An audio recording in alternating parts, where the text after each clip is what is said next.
Welcome to my channel. In this episode, I'm going to be talking about what's happening in the news today regarding prisons. First story I'm going to be talking about is in an Alabama prison. Now, here we are. So, what I do in this topic of prison news, if you're just new to the channel, I've got an app on my laptop what gives us the latest news, as you can see on my screen here now, and I'll pick out a few different stories, the ones that stand out the most to me. Now, the one I'm going to be talking about first is this one, and as you'll be able to see in a second when it loads up, excuse the adverts that keep popping up, and this is unedited. There is no edits in this episode. So here you go for the headline that pops up, and this is the lad here. It was Daniel Willams, and this is his sister that's talking about him. So, heartbreaking account of prisoner's final days after rape and assault in jail. So, Daniel Willams died after an alleged assault at the Straton Correctional Facility in Alabama. His heartbroken sister, Brittany Robson, wrote on her Facebook profile how she looked after him in his last few days. So, Alabama, the correctional facility in Alabama, which is Straton, has a horrendous, what should I say, history of this sort of behaviour amongst inmates, and it is regarded as one of the most dangerous prisons in America. Or Alabama has quite a few different prisons, and this is just one of them, but all of the prisons in Alabama are known for this sort of behaviour. Now, as you can see on screen here, where I've got the little arrow on, that word there, this is what it's rife for in them sort of prisons. So the sister of a prisoner who died after he was allegedly and tortured in prison wrote a heartbreaking tribute in his memory. Dad Daniel Willams was serving just a 12-month sentence for theft at the Straton Correctional Facility in Alabama when he was discovered in his dorm on October the 27th, just a fortnight before he was set to be released. Initially, officials claimed he had died from a drug overdose, but prison insiders have told Alabama political reporter that he was kidnapped, bound and assaulted and sold out by a fellow inmate for 2 or 3 days.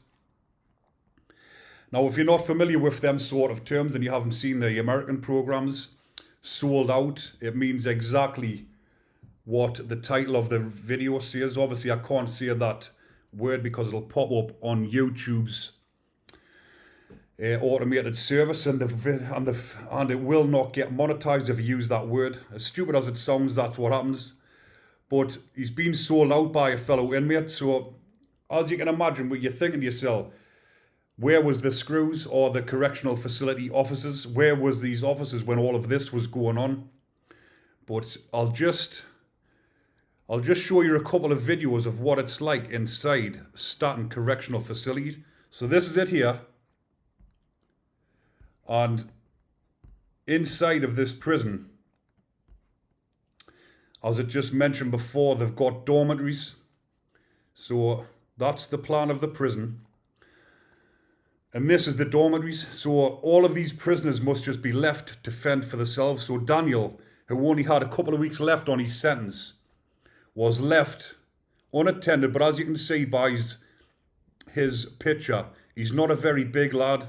So these are the inmates, or animals should we refer to them as, are doing this sort of behaviour to Daniel. He's only got a couple of weeks left, and he's been sold out by another inmate that was probably bullying him, trying to take his belongings off him. He can't defend himself because he's just a small lad, and they've went and done this sort of behaviour to him.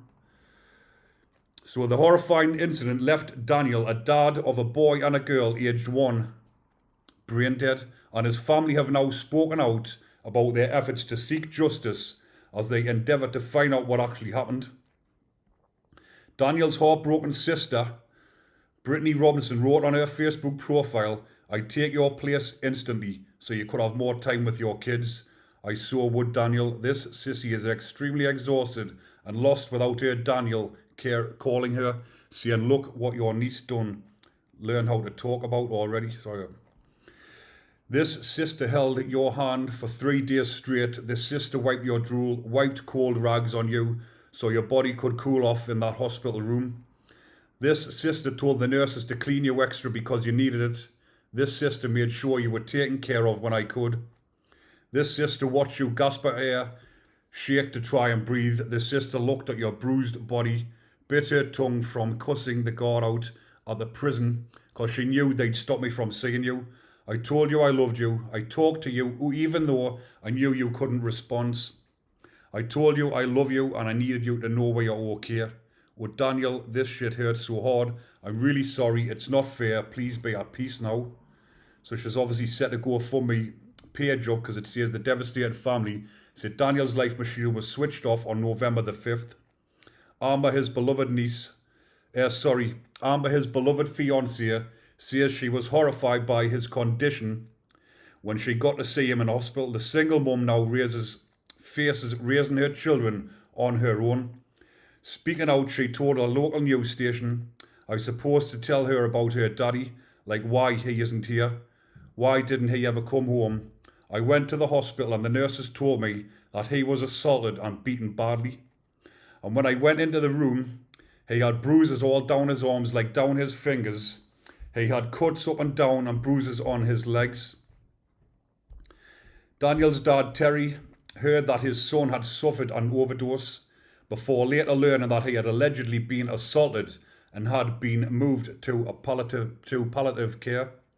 The raging dad said, I called the warden and I cussed him. I said, dude, you know this is not an overdose case. You know exactly what happened. How is this crap going to happen like this? Well, it's under investigation right now, and that's the last time I even talked to the warden. The devastated dad also claims his son's body was physically abused and insists that his hands had been bound. They also claim Daniel's doctor described the abuse as unlike anything he had seen in a 30-year medical career. The pair demanded a, as you can see the word there, test to be carried out, but their request was delayed before hospital staff finally examined his body on November the 1st after a lawyer joined the case. At this point, the results of the test are unknown. The family is now calling for justice for Daniel.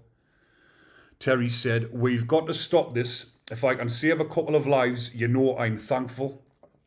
He was unable to raise cash to bury his son, who will now be cremated. Terry wrote on social media, I will let everyone know the date and time once they tell me. Thanks everyone, I really appreciate everything. Daniel, Terry Willams, fly high son. Keep mum and granny company. Justice will be served. I love you son till we meet again. Now, if you've got a heart and you're reading and you're listening to what I'm saying here, it's a very disturbing and upsetting case, this one. And it'll bring a lot of people to tears, I bet, when they're listening to us reading this out, because a young lad like that, a couple of kids at home, he was in for, I think it said theft, had a couple of weeks left.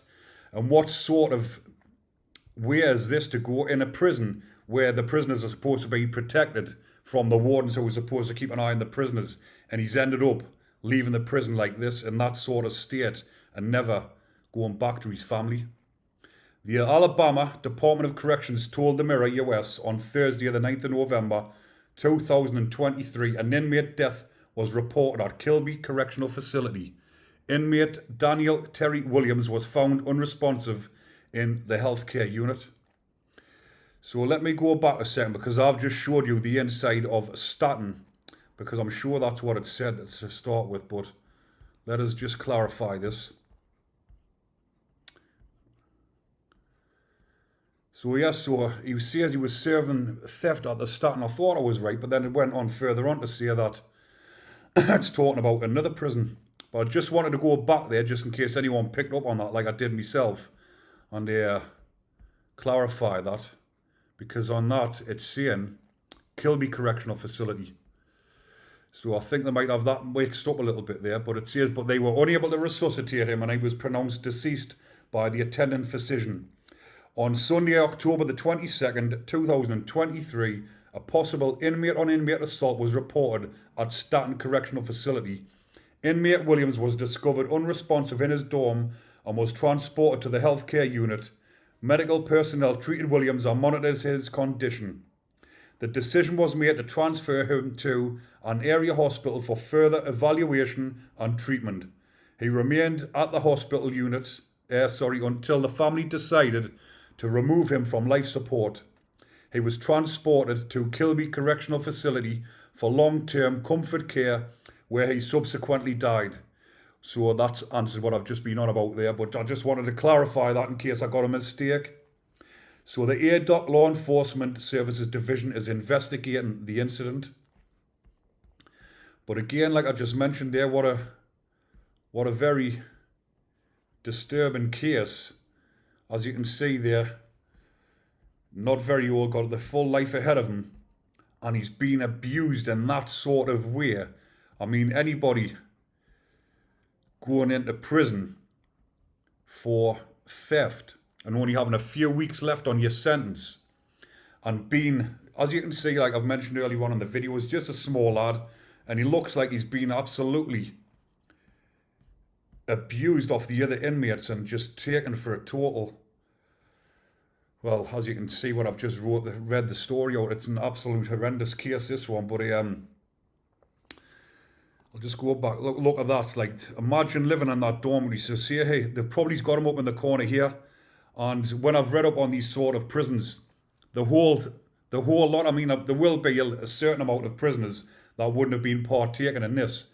But I've read the stories before where all the prisoners are just going over and taking the turns and using the prisoner and doing whatever they want to them.